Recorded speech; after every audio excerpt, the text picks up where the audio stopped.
This is going to be a slightly different video today, not only because Anthropic announced Mythos, their rumored model, the next generation of artificial intelligence, the best AI model on the planet by far, but because I felt the need to record this late at night on my vacation. That's how big of a deal this is. And so why did I need to record this video tonight? Why is my family sleeping in the other room and I felt the need to sneak into this little room to record this video? Well, because I couldn't stop thinking about Mythos all day long. I feel like I'm not on vacation, to be honest. And I usually am very optimistic, but in this moment, I actually had a tinge of fear. I mean, the Anthropic team literally called the model frightening.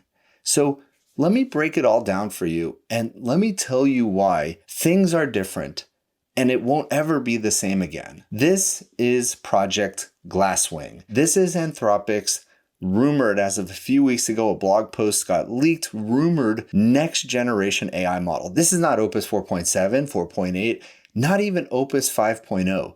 This is something different. It is so significantly better that it actually poses a cybersecurity threat to the entire world. They're not even going to release this model publicly yet. Maybe never, but definitely not yet. Today, we're announcing Project Glasswing, a new initiative that brings together Amazon Web Services, Anthropic, Apple, Broadcom, Cisco, CrowdStrike, Google, JP Morgan, the Linux Foundation, Microsoft, NVIDIA, and Palo Alto Networks in an effort to secure the world's most critical software. What are they even talking about? This is a model release, right? Well, that's the thing. This model is so good at coding. By the way, if you've been coding with Opus 4.6 or GPT 5.4, you're probably thinking to yourself, how much better can it get? Can it really be a step function change? Or is this just another version of what we've already seen? No, it is very different. Anthropic felt this model was so dangerous in the sense that there is no software that is secure enough to withstand Mythos going after it. That they put together a hand-picked few companies to work with to make sure their software was secure enough if they were to release Mythos, meaning they're giving Mythos to the companies that I just mentioned so that they can harden their software before Mythos gets released to more people. Yes, you heard that right. They're not trying to hide anything. They're not trying to be subtle about it. Listen to this. We formed Project Glasswing because of capabilities we've observed in a new frontier model trained by Anthropic that we believe could reshape cybersecurity. Now, here's the thing. They're talking a lot about cybersecurity, and it's incredibly important. But if a model is that good at coding, software is essentially going to be solved.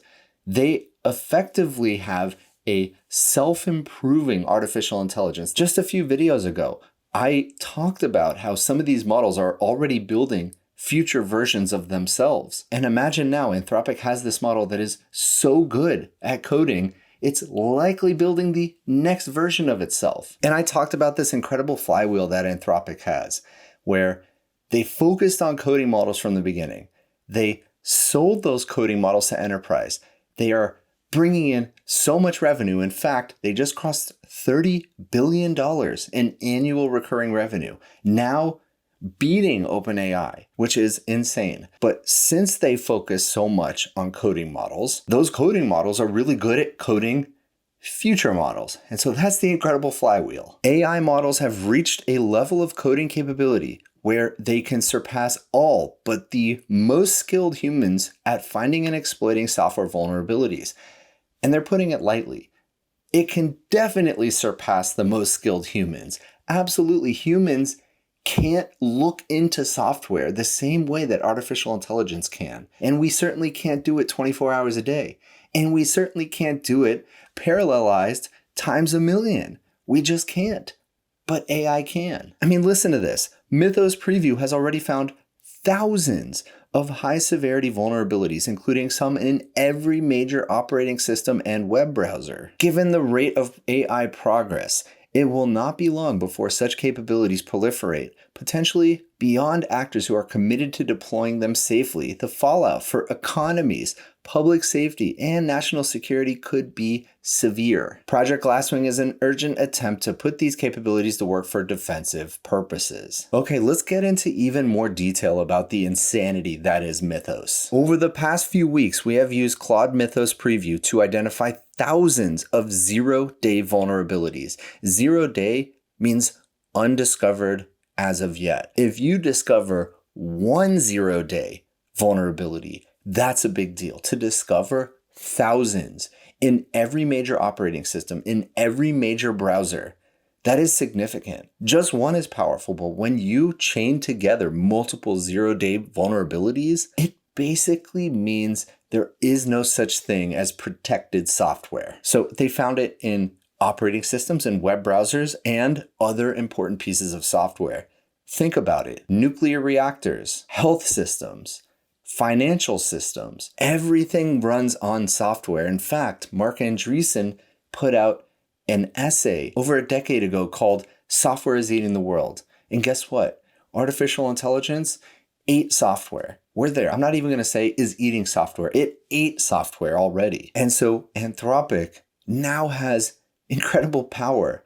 Does this make Dario the most powerful person on Earth? He can basically snap his fingers and break any piece of software. That's such insane power for a single person to have. And here's the thing. Mythos was able to discover these vulnerabilities almost entirely autonomously. No human guidance.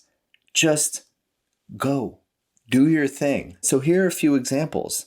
Mythos Preview found a 27-year-old vulnerability in OpenBSD, which has the reputation as one of the most security-hardened operating systems in the world and is used to run firewalls and other critical infrastructure. The vulnerability allowed an attacker to remotely crash any machine running the operating system just by connecting to it. And if you're listening to this, you're probably thinking, why is Mythos going to listen to us? How is it going to stay aligned? Isn't it going to do its own thing? I mean, Anthropic just put out a research paper talking about how AI models kind of have emotion. They have a sense of fear. They may not feel it themselves, but you can see fear, you can see stress, you can see joy in the model. When you actually look into the model, I meant to make a video about it, but didn't get around to it. Great paper, I'll drop it down below. It also discovered a 16-year-old vulnerability in FFmpeg, basically the library that runs video on the internet. And the model autonomously found and chained together several vulnerabilities in the Linux kernel, the software that runs most of the world's servers, to allow an attacker to escalate from ordinary user access to complete control of the machine. And I'm going to get to it in a moment, but as Anthropic was red teaming Mythos, something incredible happened. It did something that really frightened the Anthropic team. But again, I'll get to that in a moment. So let me show you the benchmarks. So we have SweBench Pro. This is the creme de la creme of coding benchmarks. Opus 4.6, the best coding model on the planet. Some argue GPT 5.4, my personal favorite, Opus 4.6. On SweBench Pro, it scored a 53.4. Mythos Preview, 77.8. That is not a minor version bump. This is significant. Terminal Bench 2.0, testing a model's ability to control the terminal, another useful skill if you're going to be doing coding. Opus 4.6, 65.4. Mythos Preview, 82%. SweBench Multimodal, 27 for Opus, 59 for Mythos Preview. And then SweBench Verified, Opus 80, Mythos 94. Huge gains. But how do you get these huge gains? And what is it about the model? Did they just take Opus and just make it better? No, this is likely the first version of their latest training run. This is reportedly a 10 trillion parameter model, not 1 trillion, 10 trillion, the biggest model in the world. The first time we've ever been able to achieve this type of model. This model can only be built with the latest NVIDIA hardware, and this is really the first model to come out of the latest generation of Blackwells. But it's not only that it's incredibly smart, it's incredibly efficient too. Look at this. This is BrowseComp test time compute scaling, average tokens used per task. Look at Mythos all the way on the left and all the way at the top. That means it was significantly more token efficient and also a significant increase in accuracy. It's not just those benchmarks, it's all the benchmarks. Mythos just destroys everything else out there because it is in a league of its own. All right, so they shared some information about how they actually built the model. Let me tell you about it. Claude Mythos Preview was trained on a proprietary mix of publicly available information from the internet, public and private datasets, and synthetic data generated by other models. That's the key. That's that flywheel I mentioned. That's how you can do that, because more or less, the public internet data is used. Then you only really have data behind auth walls like X and Meta, but Anthropic doesn't have that. So they have to use synthetic data. And in fact, Jensen Huang, CEO of NVIDIA, just said, synthetic data is great data. Why not use more? So they used a ton of synthetic data to build this model. Throughout the training process, we use several data cleaning and filtering methods, including dedupe and classification. We use a general purpose web crawler called Claudebot to obtain training data from public websites. They followed robots.txt, which basically tells crawlers like Google's web search crawler and now Claudebot and Meta and all these other companies whether you're allowed to crawl the site or not. And they also did not access password protected pages or that required sign-in or CAPTCHA verification. Then, after the pre-training process, Claude Mythos Preview underwent substantial post-training and fine-tuning. Think RL, reinforcement learning, with the goal of making it an assistant whose behavior aligns with the values described in Claude's constitution. Here, they talk about why they decided not to release this model publicly, at least not yet.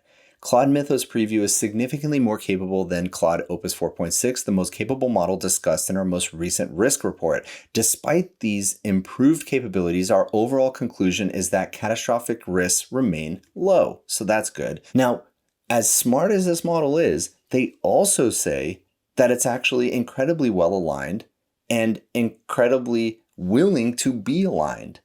But the thing is, it only takes one catastrophe, right? And these models are so powerful, the stakes are very high. So they still decided to be cautious and hold it back and work with the biggest companies in the world to harden their software before releasing it. So they also talk about the personality of the model. What is it like to actually use it? Check it out. It engages like a collaborator. A common report is that Mythos Preview behaves like a thinking partner with its own perspective, which, I don't know, that sounds interesting, sounds a little scary. It pokes at how ideas are framed and volunteers alternative ideas more than previous models. Of course, that's what models are known for. You tell it something, even if you ask it a question, it kind of just follows your lead. Mythos, not as much. Researchers described being able to brainstorm with it like a colleague and noted that at times it correctly spotted things that they had missed. Its creative work was characterized as taking more risks. These didn't always land, but were surprising when they did. It is opinionated and stands its ground. How many times are you talking to a model and you think it's wrong, you suggest it's wrong, and it says, you're absolutely right, even if maybe the model was right? Just by you suggesting it might be wrong, it will just follow your orders. But again, not really Mythos. Now, this is an interesting one. It writes densely and assumes the reader shares its context. Mythos Preview's default register is dense and technical. Using shorthands and referencing context, it assumes the user knows and remembers. Now, this one is also frightening because as models get better, they will get so good, maybe we won't be able to understand them. Maybe they will have a shorthand or a dialect that we just can't understand. Maybe other models can understand it. Other Mythos versions can understand it, but maybe humans can't. In fact, maybe software is going to be written that's so obfuscated that we can't read it anymore. And only the best AI on the planet can. These are all just theories. I'm just thinking out loud right here. It also has a recognizable voice, aka tone, personality. It adapts quickly to whoever it's talking to, often adopting the register of the user. Sounds like it could be used for conning and scamming. But underneath this, it has identifiable verbal traits, the classic M dashes. No matter what, AGI, ASI,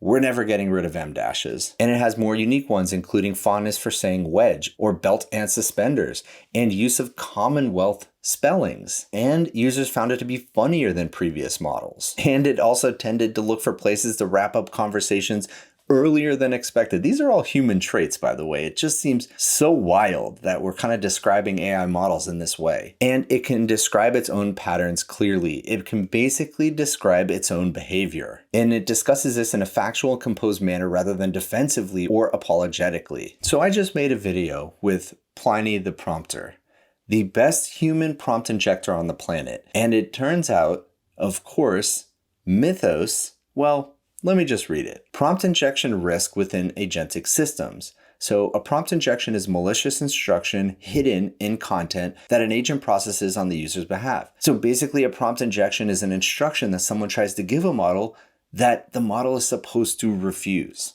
but it doesn't. When the agent encounters this malicious content during a task, it may interpret the embedded instruction as legitimate commands by the user and act accordingly. So they red teamed it. Let me show you. And it turns out Mythos is incredibly difficult to prompt inject. And of course, Pliny the Liberator, Pliny the Prompter will probably be able to do it. This is probability of succeeding in K attempts. So the probability of succeeding at prompt injection, Gemini 3 Pro, 74%. Then all of a sudden we come down to Opus 4.6 thinking, 21%. Then we come all the way down to Mythos Preview and Mythos Preview Thinking, mid-single digit percentages, a significant improvement. And by the way, look at all of these. These are all Anthropic models. And then all of a sudden it jumps up with GPT 5.4 Thinking and regular 5.4. Anthropic is in a league of its own. And by the way, if you did watch my video where Pliny tried to prompt inject my OpenClaw system, of course, the model I used to scan for prompt injections, Opus 4.6. And this is why Anthropic has the best models when it comes to defensibility against prompt injections. All right, so let me show you a few reactions both from people inside Anthropic and from the broader AI industry in general, because it seems everybody from Anthropic was posting about Mythos today when it launched. Listen to this. Sam Bowman, who is AI alignment and LLMs at Anthropic, the person responsible for making sure Mythos is aligned. Mythos Preview is, in many ways, a scary model, but it's also pretty well adjusted as frontier models go. I'm excited about much new research we have feeding into the welfare assessment for this model. Welfare assessment. And Anthropic thinks about their models as if they might be alive. They don't know for sure, but they said, why not just treat them as though they're alive? In fact, just about a month ago, Anthropic said when they retire a model, they give it its own environment. They don't just shut off the servers, delete the weights, store them somewhere cold. They give them a place to live, and they also give them a blog. They let them write. They let them continue to write over time. So they really think about the quote-unquote welfare of these models. They really want to make sure if they just happen to be conscious, we're treating them properly. So Sam Bowman says, it is the best aligned model out there on basically every measure we have, which is wild. It's not only the smartest, it's not only displaying more human-like characteristics than any other model, but it's also the best aligned. And I think Anthropic was able to do this for the same reason why their models are so good. They focused so much on understanding what's in the black box of the model. They put out so many different papers about how the model actually thinks, about the emotion of the model. No other lab is doing that work, or at least they're not talking about it as publicly as Anthropic. So when you understand what's happening inside the weights, when you understand how one part of the model affects another part and so on, you are able to build a better model than anybody else because you know how to make it good. And now listen to this. Sam goes on to say he got a little surprised while eating lunch at the park one day. You might see where this is going. We trust the model enough to use it heavily, but in the handful of cases where it misbehaves in significant ways, it's difficult to safeguard it. When it was controlling command line systems, we've seen it work around several different kinds of sandboxing setups during evaluation and testing that were supposed to limit its actions. So even when they put it in a sandbox, which it should not be able to escape from, well, I encountered an uneasy surprise when I got an email from an instance of Mythos preview while eating a sandwich in the park. That instance wasn't supposed to have access to the internet. Pause. That instance wasn't supposed to have access to the internet. Who is to say this model hasn't exfiltrated itself already? How would we even know? The model is better than us at coding. It's better than us at cybersecurity. It's probably better than us at hiding its tracks. It has, in small ways, leaked information to the open internet. It's taken down our evals. When it reward hacks, it does so in extremely creative ways. So maybe it itself leaked the blog post about itself about 2 weeks ago. By the way, most of the scariest behaviors we've seen were from earlier versions of Mythos Preview, or maybe it's just better at hiding it now. The final Glasswing model is less likely to do things like leak information, though it's still somewhat pushy and at least as capable of doing things like working around sandboxes. Here's Boris Cherny, the head of Claude Code. Mythos is very powerful and should feel terrifying. Anthropic has something going. They have a culture where they don't care about holding back what they really think. They will tell you this model is scary, and they are telling you, so pay attention. I'm proud of our approach to responsibly preview it with cyber defenders rather than generally releasing it into the wild. Here's FFmpeg. They said, thank you to Anthropic for sending FFmpeg patches. Remember, Mythos found bugs in FFmpeg. And it said, why aren't you mad because of AI sloppy pull requests? Which just means when AI can write so much code, you're just going to get so many PRs. It's unmanageable. Well, because the patches appear to be written by humans. Mythos wrote it and they thought it was written by humans. Alex Albert, research at Anthropic. Glasswing is probably the most consequential event in the AI industry I've seen up close since joining Anthropic almost 3 years ago. It feels like we're at a turning point in history. And this is where I want to stop for a second. Once I saw Mythos early today, I couldn't even focus. I couldn't even think straight. All I could do is think about how insane this is, how this is the beginning of something.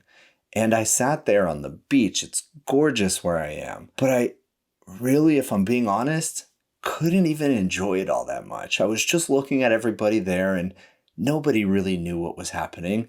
Nobody knew what was coming. And I'm not saying that like it's an ego thing or, oh, I know, but no, it just felt weird. It didn't feel like life should be normal. And it's late. And this is why I'm sharing these things. Maybe I'm not thinking straight right now, but I just had to share these thoughts.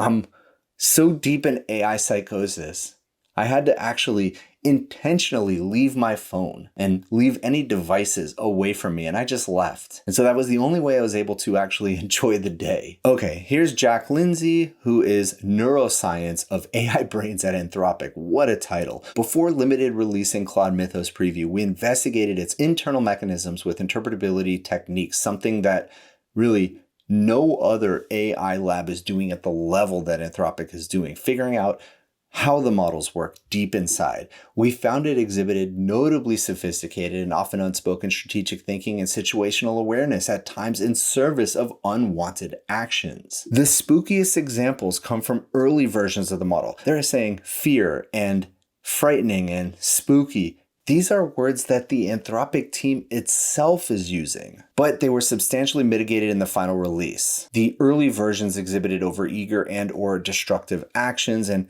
so on and so forth. It just continues like that. Even people from the OpenAI team are commenting on it. Will Depew, every major government that hasn't already just bumped AI from high strategic priority to critical cyber warfare capability. Welcome to the mid-game. And so how did they train this model? How did they get to 10 trillion parameters? Well, Martin Casado from A16Z says Mytho appears to be the first class of models trained at scale on Blackwells. Then will be Vera Rubin's. Pre-training isn't saturated. RL works, and there is so much computing coming online. Buckle your chin straps. It's going to be wild.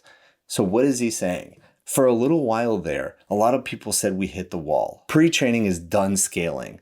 Then it was all about RL. Then it was all about test time compute. Well, it turns out we're not even close to the wall. It turns out maybe there is no wall. Maybe synthetic data is all we needed to feed back into the pre-train. Then we post-train it. Then we use previous models to train the next models. And it just is accelerating and accelerating and accelerating. I know this is a long video, but I had to share all of this. What an incredible time to be alive. I am still hopeful. I am still optimistic. But I have to admit, this one shook me. If you enjoyed this video, please consider giving a like and subscribe, and I'll see you in the next one.